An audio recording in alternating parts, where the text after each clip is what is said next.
The convergence of globalization and technology has created a new brand of terrorism. There were persons who, for whatever reason, came to view their home country as the enemy. The kind of right-wing, religious-based domestic terrorism. Disturbing news tonight about homegrown terror. Part of this is big change in the White House, a new cultural experience, and some of the crazies are coming out of their closet. Right now, it looks like there is no connection between the men arrested and any known terrorist cell. Homegrown. Yeah, homegrown, I should say.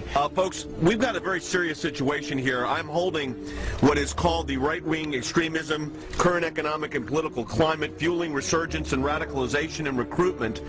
And in it, we talked about the fact that they define pro-lifers as domestic terrorists. They put this in a Department of Homeland Security document, this official assessment, now saying pro-lifers, people that believe in end-time prophecies, people that are opposed to the administration's position on immigration, those of us that are standing up for the sanctity of life and for the sanctity of marriage, all of those are now potential, and this is what they're saying, domestic terrorists. It's a terrorist next door that could be our bigger threat. They call people who believe in the sanctity of life, who believe in owning firearms, who believe in serving their country in the military and coming back, who are very concerned about the policies that this nation is embarking on, spending too much money, taxing too much. It's all listed right here. These are the domestic right-wing extremists. 1 million names under the watchful eye of the United States. America's so-called terrorist watch list has hit the record number, according to one of the country's most prominent civil liberties groups. That's a lot of people to keep track of. They're adding new people all the time. It's a secret list that you don't know really quite how one gets on, and you don't know how you get off. They're coming out and profiling huge groups of people. You know, if you voted for a certain political candidate, you should be considered a potential threat. And you couple that with things like the Patriot Act, where if you are a threat in their eyes, you can be held without access to judge, jury, and without access to a lawyer or even to your family. That's very concerning, because we've watched our country go through and do this to brown people, you know, overseas. They're rounding up enemy combatants and they're putting them in camps, and they are torturing them. That is a fact. We know that. In Missouri, a new document meant to help Missouri law enforcement agencies identify militia members or domestic terrorists has drawn criticism.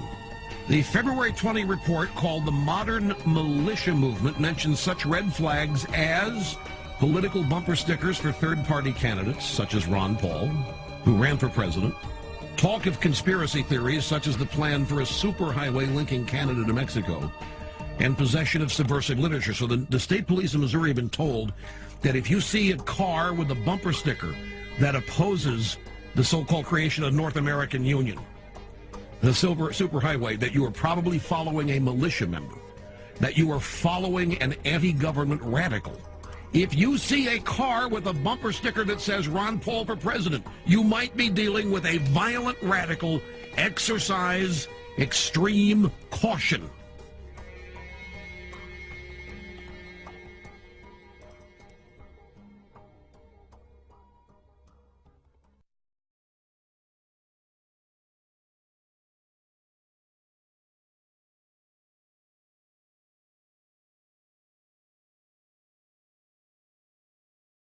Now laying out its legal argument for killing American citizens overseas without a trial. But what about targeting people on U.S. soil? Can they now kill American citizens inside the country? The head of the FBI, when asked about that on Capitol Hill yesterday, stumbled around on this. Does that only apply to U.S. citizen that's overseas, or does that apply to U.S. citizen that's here? I'd have to go back. I'm not certain whether that was addressed or not. So that we have clarity here, he is not certain whether it was addressed, whether our government can kill our own people inside our own country. We will incarcerate people preventively. Preventive incarceration. Indefinite detention without trial. That's what this is. That's what President Obama proposed today, if you strip away the euphemisms.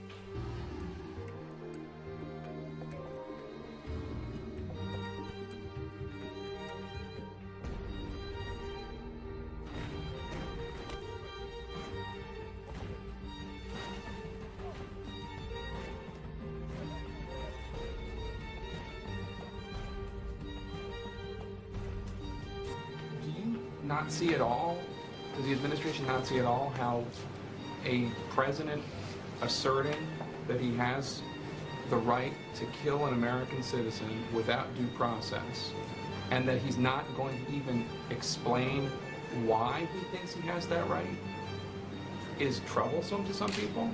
That if the president and his advisors carefully consider the danger of a human being and conclude that that human being needs to be stopped before that person causes any more danger, then the president can kill him. That's their argument. There is no case law that stands for that. There is no statute that authorizes it, and it directly defies the Fifth Amendment to the Constitution. So you could get arrested today and locked up without a trial, without being convicted, without being sentenced for, say, 10 years until the threat of your future criminal behavior passes. Prolonged detention, he's calling it. This was a beautiful speech from President Obama today with patriotic, moving, even poetic language about the rule of law and the Constitution, and one of the most radical proposals for defying the Constitution that we have ever heard made to the American people. We have a process for this. It's called the justice system. You file charges, you lock them up, you try them before a jury of their peers, and then that's how. They don't kill our own people.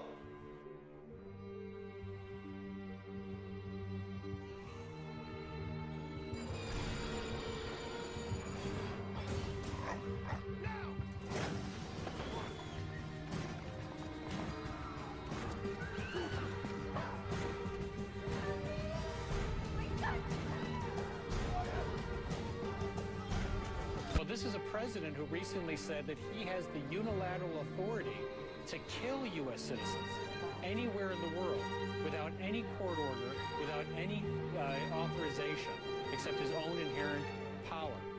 So you can imagine what the interpretation is of the current law. Of course they believe they can detain citizens indefinitely.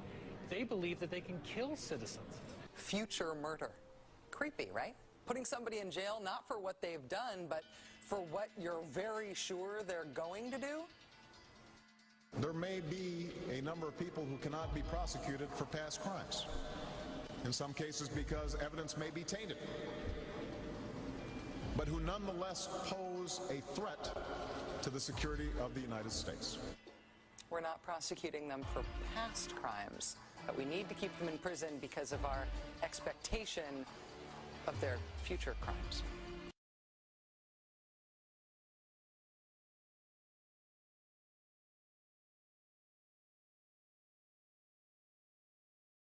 Well, the U.S. Department of Homeland Security, along with the U.S. Immigration and Customs Enforcement Office, have placed a large and rather interesting order. They've ordered 450 million rounds of ammunition to be made and delivered to them over the next 5 years. Now, the company Alliant Tech Systems, or ATK, was awarded the contract to manufacture 40 caliber ammunition high-performance bullets. Apparently, these bullets, quote, provide optimum penetration for terminal performance. This refers to the way the tip of the bullet passes through barriers and expands, all the while holding its jacket in the toughest conditions. All right, so this is interesting because this is not the Pentagon making the order for the military. It's DHS and ICE. And to give you a little perspective here, there are only about 311 million people living in the entire country, so it begs the question, why such a massive order, 450 million bullets?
She's scared that I will take her away from them.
Terrorism moving into secure key areas to all major in response to UN presence in Minneapolis.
Last night I dreamt about how things were. Of every enemy of the state! And then I woke up here.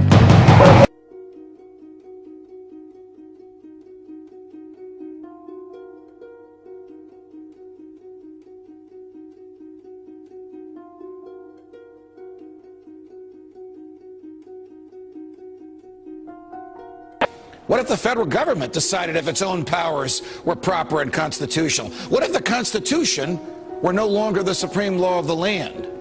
What if you needed a license from the government to speak, to assemble, or to protest against the government? What if the government didn't like what you planned to say, and so it didn't give you the license? What if the right to keep and bear arms only applied to the government? What if posse comitatus, the federal law that prohibits our military from occupying our streets, were no longer in effect? What if the government considered the military an adequate dispenser of domestic law enforcement? What if cops looked and acted like troops and you couldn't distinguish the military from the police? What if you were not secure in your person, in your papers, and in your property? What if federal agents could write their own search warrants in defiance of the Constitution?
The time when the operation of the machine becomes so odious, makes you so sick at heart that you can't take part. You can't even passively take part. And you've got to put your bodies upon the gears and upon the wheels, upon the levers, upon all the apparatus, and you've got to make it stop. And you've got to indicate to the people who run it, to the people who own it, that unless you're free, the machine will be prevented from working at all.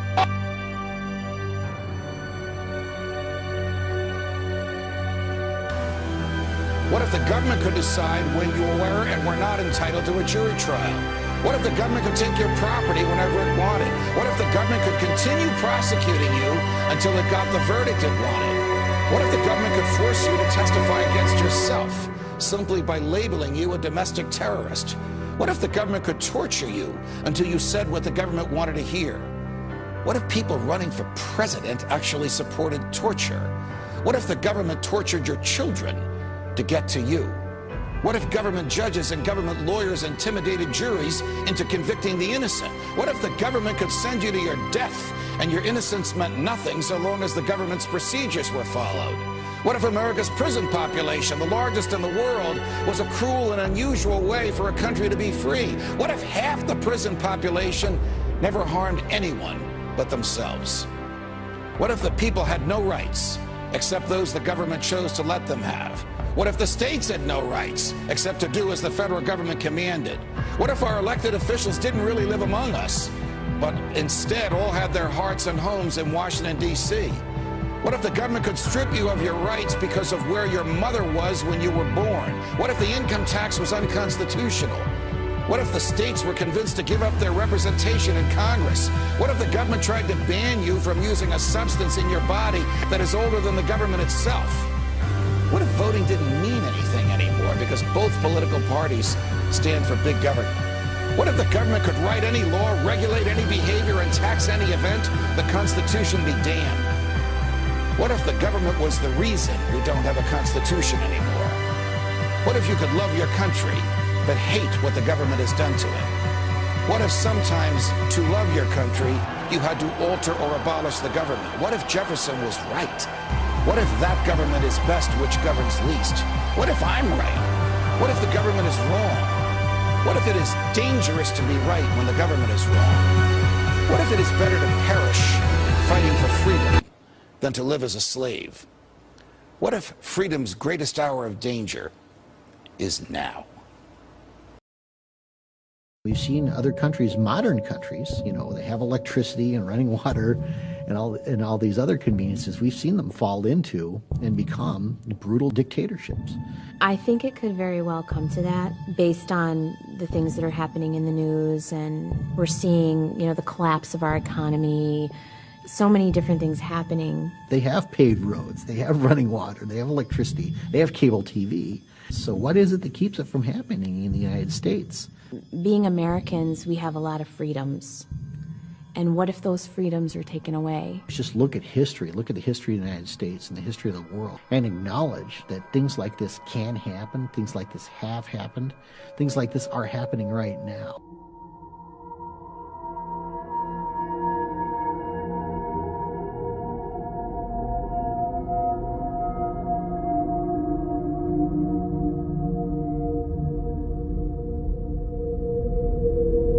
No matter what your purpose is, you must leave. If you do not disperse, you may be arrested and/or subject to other police action. The use of riot control agents and/or less lethal munitions, which could cause risk of injury to those who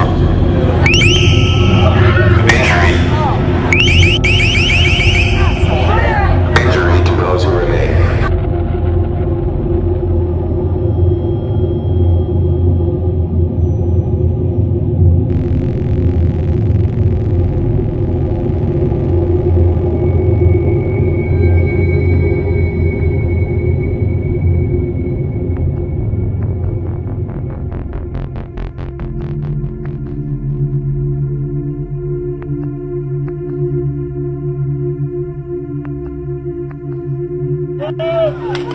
Protesters in Anaheim, California clashed with police for a fourth day following two fatal shootings by police of suspected gang members, one on Saturday, one Sunday. I'm not trying to justify what happened. I'm just trying to find justice. One of the dead men, 25-year-old Manuel Diaz, was apparently unarmed. If we don't use our voices and we don't let these people hear our voice, nothing will be changed. He was down and they shot him the second time. The people were supposed to be protecting us. The cops are the ones doing this.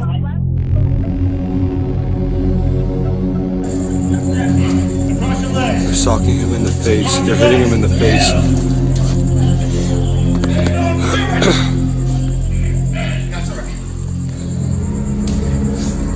They're still hitting him. They're hitting him in the face.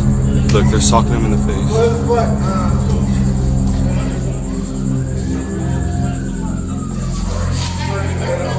He's not resisting. He's really not. He's saying he's scared.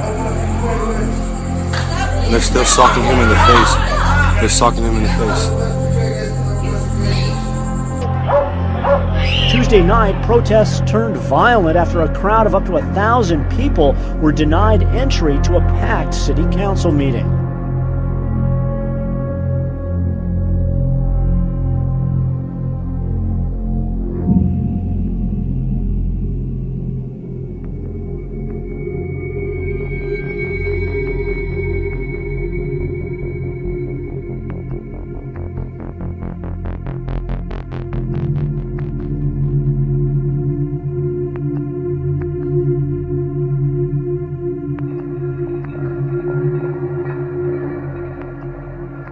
The police started shooting innocent people with those little... The rubber bullets? Yeah, those rubber bullets.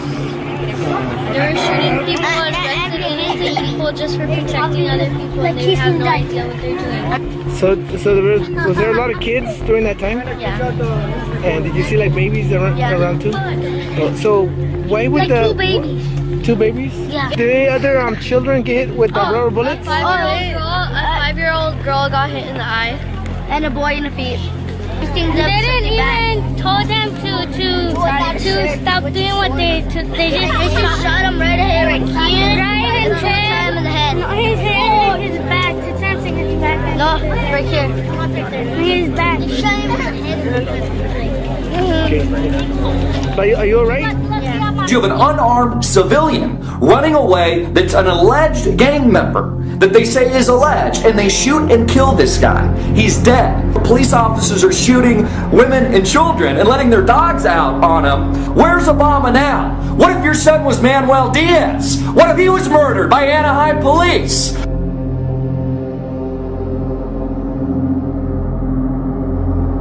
They just started running after people. Huh? The cops just started running after people. Yeah.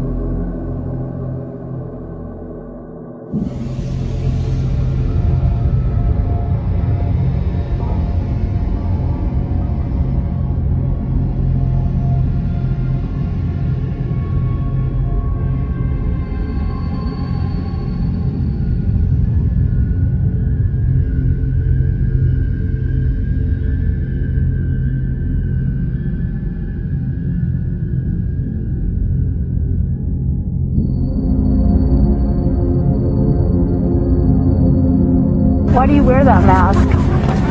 Because I'm scared. Scared for my life and my family's life. Anaheim Police Department tells you they will kill you.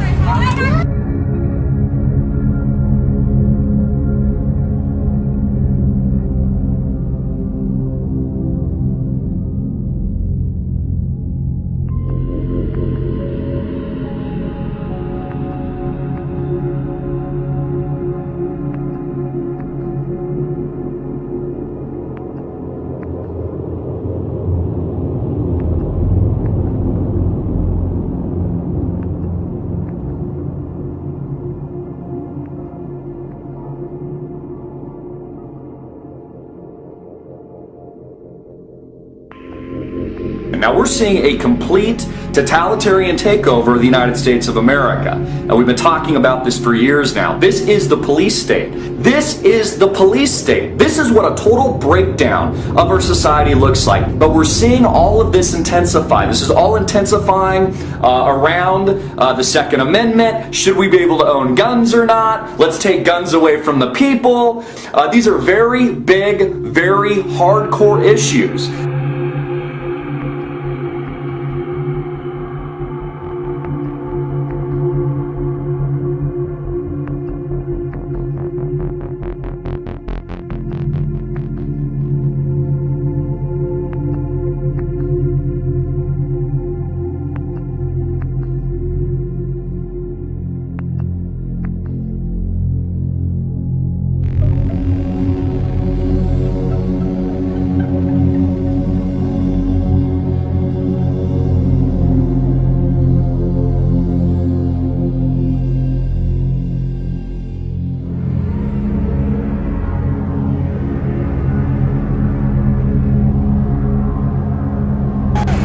bike that's being thrown to the ground.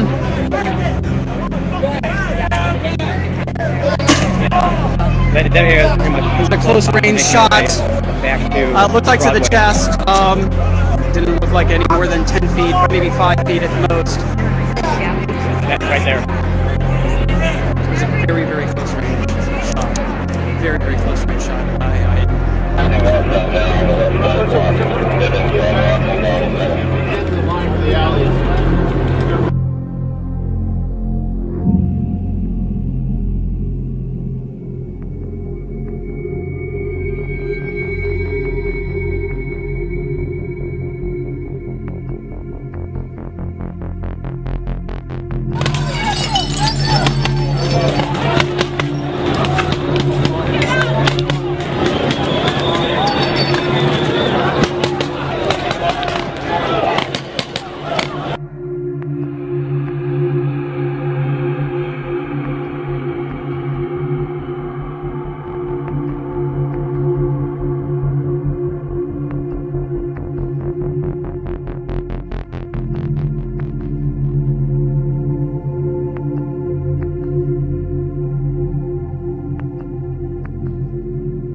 Wall of police now moving in.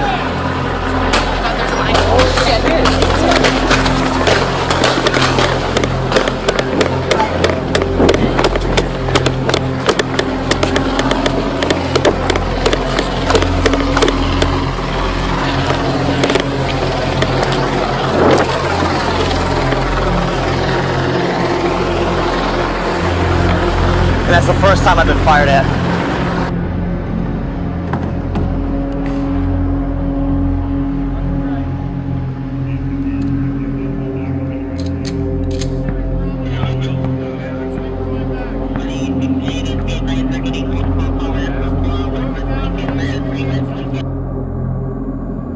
But it's scary to think how we're already halfway there. We're already at the light gray state, and it's all shades of gray. 2004, for instance, free speech zones were unknown. Everywhere was a free speech zone. That's what this country was founded on. It's a peaceful assembly. You are an American citizen, and you shall be arrested for having freedom of speech and using the First Amendment of the United States Constitution. The Constitution is a very dangerous concept.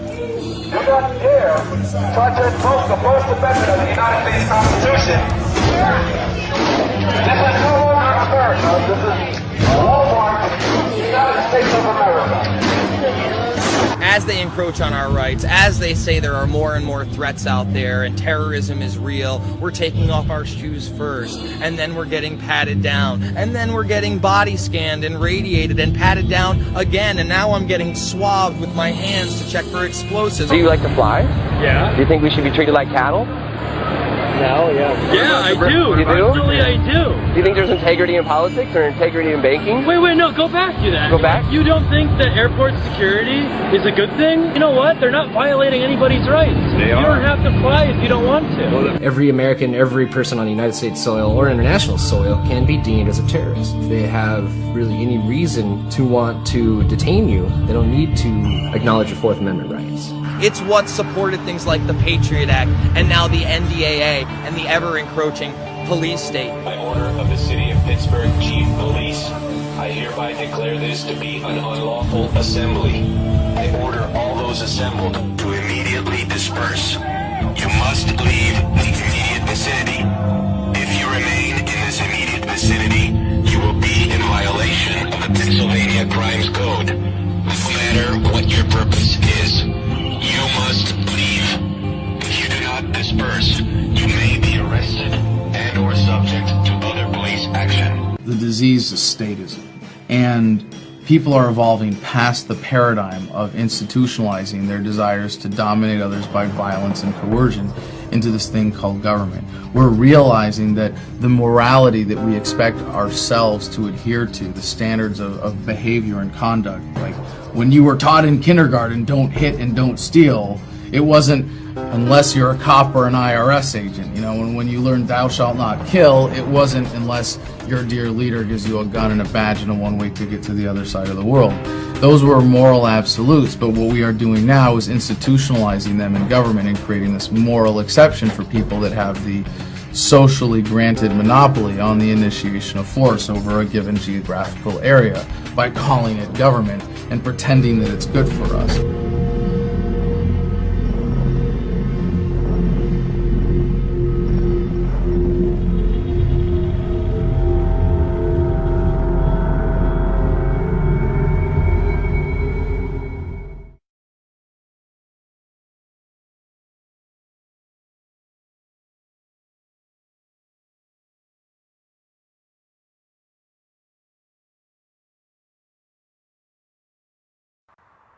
Insider documents recently obtained by InfoWars reveal the current and ongoing operations to staff FEMA and U.S. Army camps inside the U.S.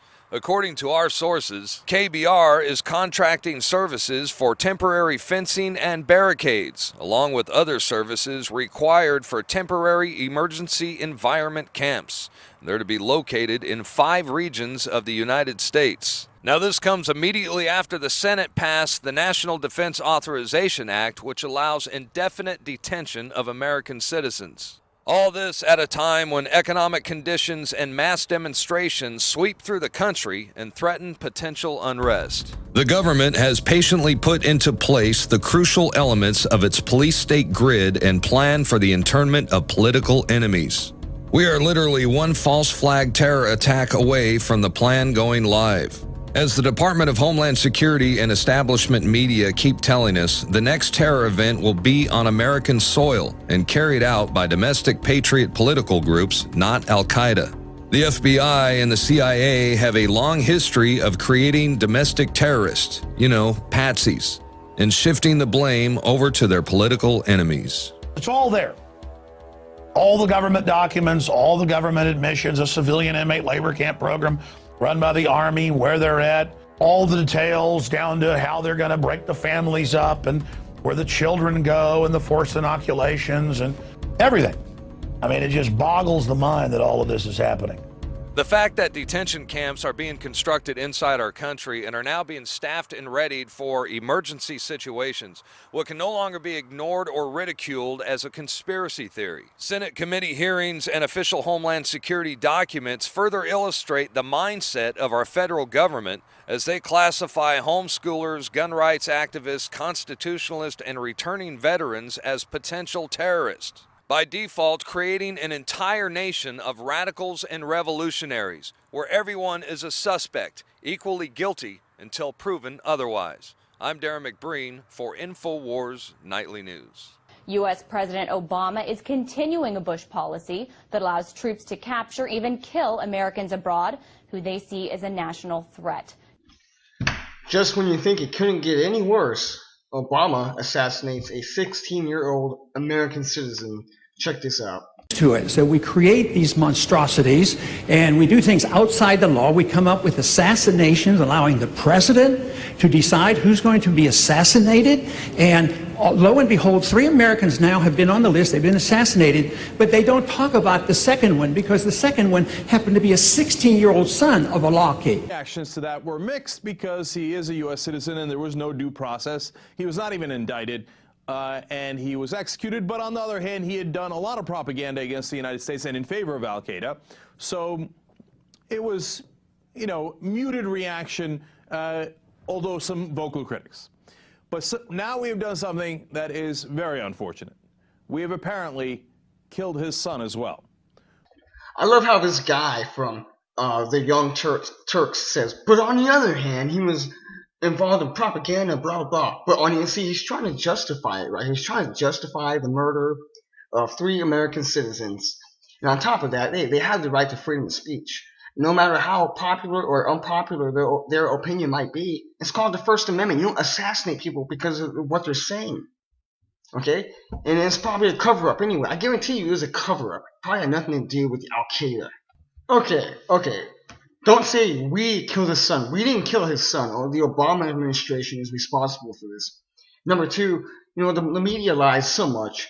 Obama was busted selling guns to the Taliban in the largest arms deal in the history of America. And you expect me to believe that this man that they assassinated was working for Al-Qaeda when Obama himself goes behind America's back and gives guns to our enemies?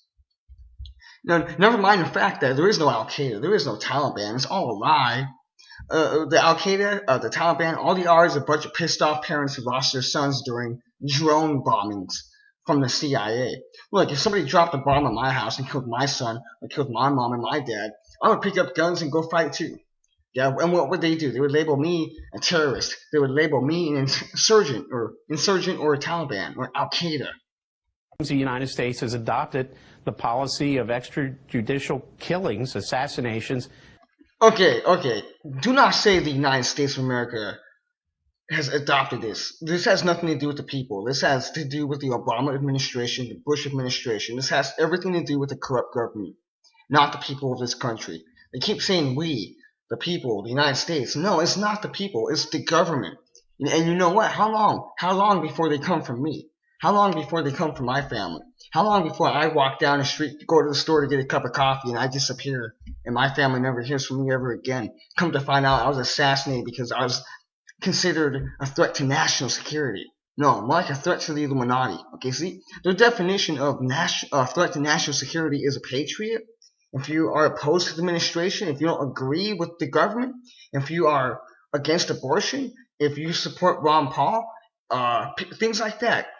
And the definition of a domestic right-wing terrorist is somebody like me. I don't go around blowing up people and killing innocent people and killing women and children. See, what we have here is the pot calling the kettle black.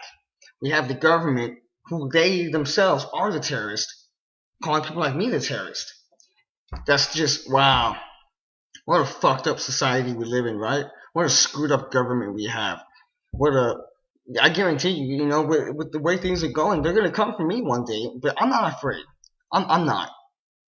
I'm happy that I'm willing to get this out to you guys. This is so sad. This is so sad. Something needs to be done about this.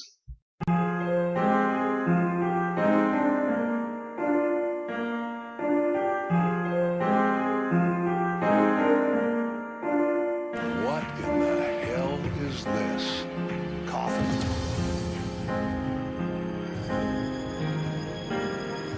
It's hundreds of thousands of coffins. And if they had to get rid of people or dissidents, they got the caskets for it, don't they? Yes, and we found stockpiles all over the country. The FEMA plans to imprison American citizens have generated a lot of interest around the country in locating the potential prison camps throughout the country. The secret government plan to spy on, round up, and imprison innocent Americans. Anybody that seeks to challenge the status quo could potentially be a violent threat. FEMA is a front for a secret government, and the housing locations will actually serve as quarantine centers or internment camps. This is not an unfounded fear. After all, during World War II, the U.S. forced over 100,000 Japanese Americans into government camps for the duration of the conflict, and civil unrest could be considered a domestic emergency.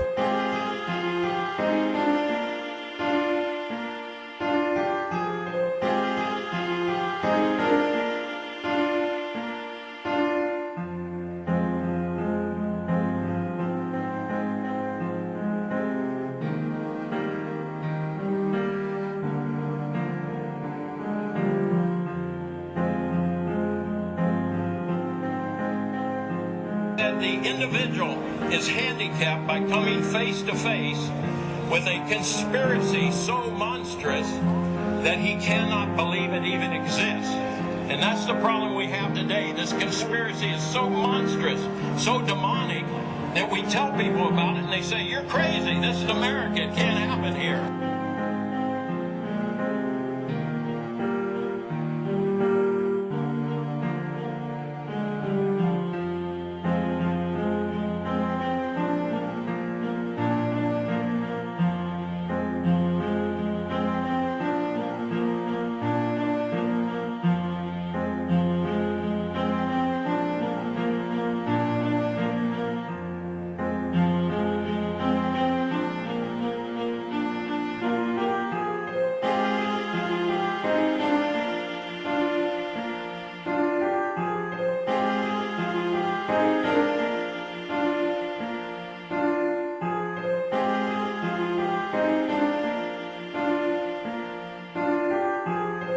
Now what we've just seen is one United States city outside, this is Atlanta, it has a metropolitan population area of roughly 4 million people.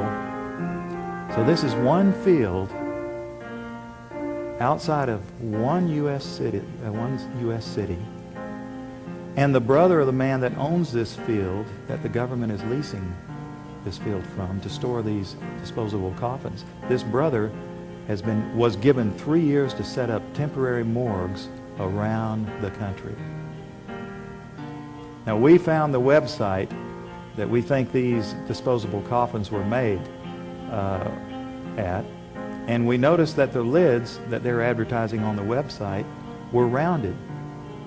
But the lids, hundreds of thousands of lids there.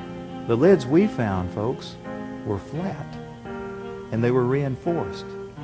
You know what that could mean? You can stack them on top of each other. That's a lot neater to stack them in disposable coffins than what we saw after the tsunami, when we would see bulldozers digging holes and taking bodies and pushing bodies into holes. America can stomach this much better. When foreign troops come in here on us after martial law, if you have a red dot on your mailbox, they take you out immediately and shoot you right in the head. But if you have a blue dot, they take you to the FEMA camps being built by Halliburton right now to house 50 million Americans. They're building enough concentration camps in America. In this portion of the parking lot is a brick building, suitable for processing, next to a gate that leads right out to the railroad tracks. And all of this is contained inside a fully fenced area, now 3 layers deep in fencing at this point. This U.S. Air Force train indicates federal and military involvement.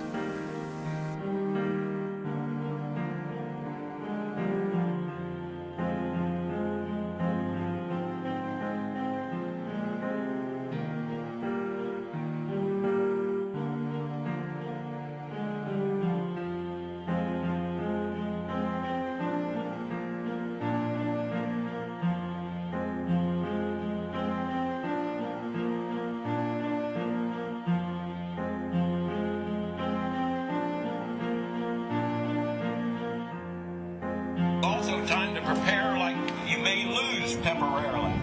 So I'm going to tell all of you, if you have not bought ammunition, if you have not bought guns, go get them now.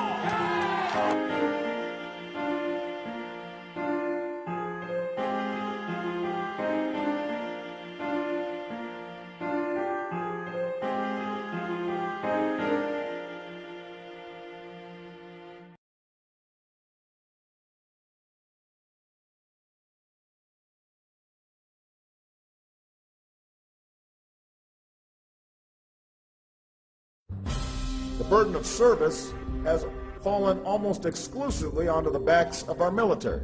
And that's why I won't just ask for your vote as a candidate. I will ask for your service and your active citizenship when I'm President of the United States.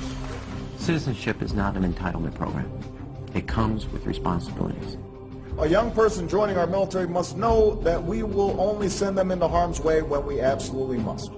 We need to ease the burden on our troops while meeting the challenges of the 21st century. People of all ages, stations, and skills will be asked to serve. Because when it comes to the challenges we face, the American people are not the problem, they are the answer. We cannot continue to rely only on our military in order to achieve the national security objectives that we've set.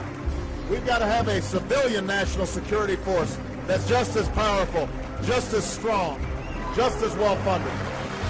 Everybody somewhere between the ages of 18 and 25 will serve 3 months of basic training and understanding in a kind of civil defense. That universal sense of service, somewhere between ages 18 and 25, will give Americans, once again, a sense of what they are to be American and their contribution to a country and a common experience. We were taught, my brother and I, is that you have an obligation to give back. That's why community service has been such a big part of my life. Our troops need to know that we're making the same commitment to this country that they've made. I love Obama.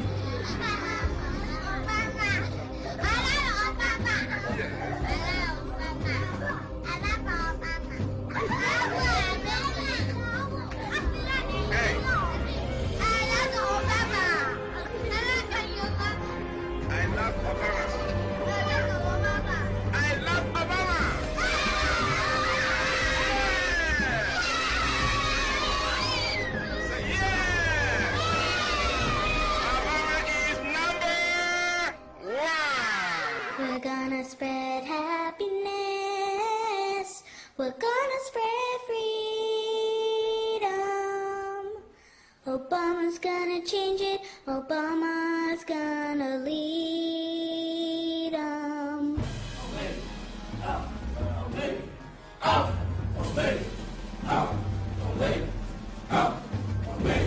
Since then, even the New York Times has reported that they're training the Boy Scouts now with Homeland Security to, quote, take on disgruntled veterans and gun owners in, quote, seek and destroy operations. And they had photos in the New York Times of these kids dressed up in Homeland Security outfits going after veterans and gun owners. Stalin said, give me somebody before age 7, I can turn them into anything I want. So that's why there's this push. Get the kids into the school system. Get them to not follow evidence. Get them to only do as they're told. Get them to be little robots. Get them to think it's normal to march up in lines and act like little soldiers and so forth. And then later in life, they'll never know the difference. Everybody has to get rid of the idea that they're an individual. They have to understand that we all have to work in the group for the collective, for the good of the whole. Not for the good of your child or for the good of the teacher, for the good of the whole. If you have to give up some of your most cherished beliefs, and that they have to train you to give these up, because it's going to be for the good of the whole, you give it up. What this legislation does then is to help harness this patriotism and connect deeds to needs. We cannot continue to rely only on our military in order to achieve the national security objectives that we've set. We've got to have a civilian national security force that's just as powerful, just as strong, just as well funded.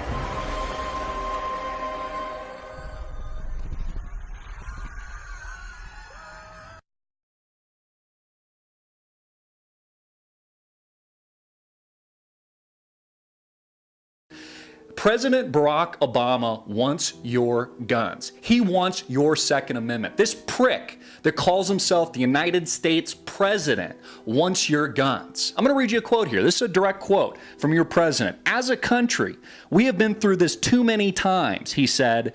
These children are our children, and we are going to come together to make meaningful action to prevent more tragedies like this, regardless of politics. What does he mean by that? What does he mean by that quote? He means he's going to ban guns. Now, this isn't just because of the shooting today. No, this has been in the works since this guy was elected president of the United States. This president hates America. Not only is he a socialist, but he hates America and he hates the United States Constitution and he wants your guns. Everything we love about America, all the freedoms our forefathers fought for, all of it is under attack by Barack Obama. But the media won't tell you that, or show you the story you're about to see. So you've got to watch this, and your friends and family members and fellow Americans do too. So pass this story along, then join the NRA, upgrade your membership, or donate. Let's all defend our freedoms this year. Thank you.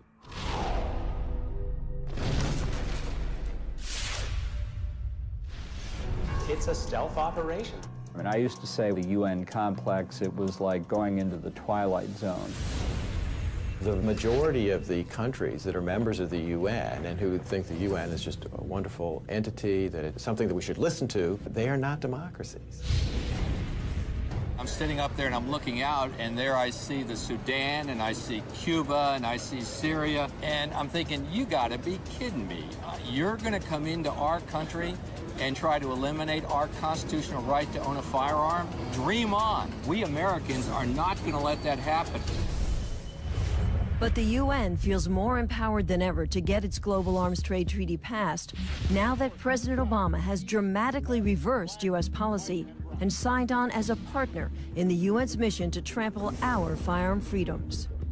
The United States stands ready to begin a new chapter of international cooperation. Now, the UN remains the single most important global institution. I think that the president really sees himself as a citizen of the world. And a fellow citizen of the world. He would fit in very well as a leader of a European social democratic party. He doesn't believe in American exceptionalism. He clearly has no respect for the rule of law, our Constitution, our Bill of Rights, because he's constantly taking steps that have hurt American sovereignty. He sees in arms trade treaties a way to get around the American Congress when the American voters don't go the way he wants. And in that sense, I think he's post-American. Mr. Chairman, small arms and light weapons are truly weapons of mass destruction. And it's my firm conviction that the illicit trade cannot be tackled without involving the legal arms trade. Accountable to no one, the UN's definition of small arms is so broad, no one is immune. Not the manufacturers that make firearms, or law-abiding citizens who own them for sport or self-defense. Absolutely no one is safe from the United Nations. They're looking at registration, tracing, marking systems. This goes all the way from tanks, ships, down to handguns. But the treaty can be a vehicle for even more anti-gun measures, and this is not going to stop. And when something is so broad, it creates a lot of opportunity for mischief. They claim that they want to stop small arms from going to terrorists and guerrilla groups. But this small arms treaty really isn't going to do anything to stop that. What you'll wind up with is gun control on an international level, specifically designed to be used against honest, law-abiding people. But the UN isn't pushing its agenda alone. It's backed by powerful, well-financed NGOs, non-governmental organizations like IANSA, Oxfam, and Amnesty International that have made a living out of targeting the NRA and gun ownership as evil.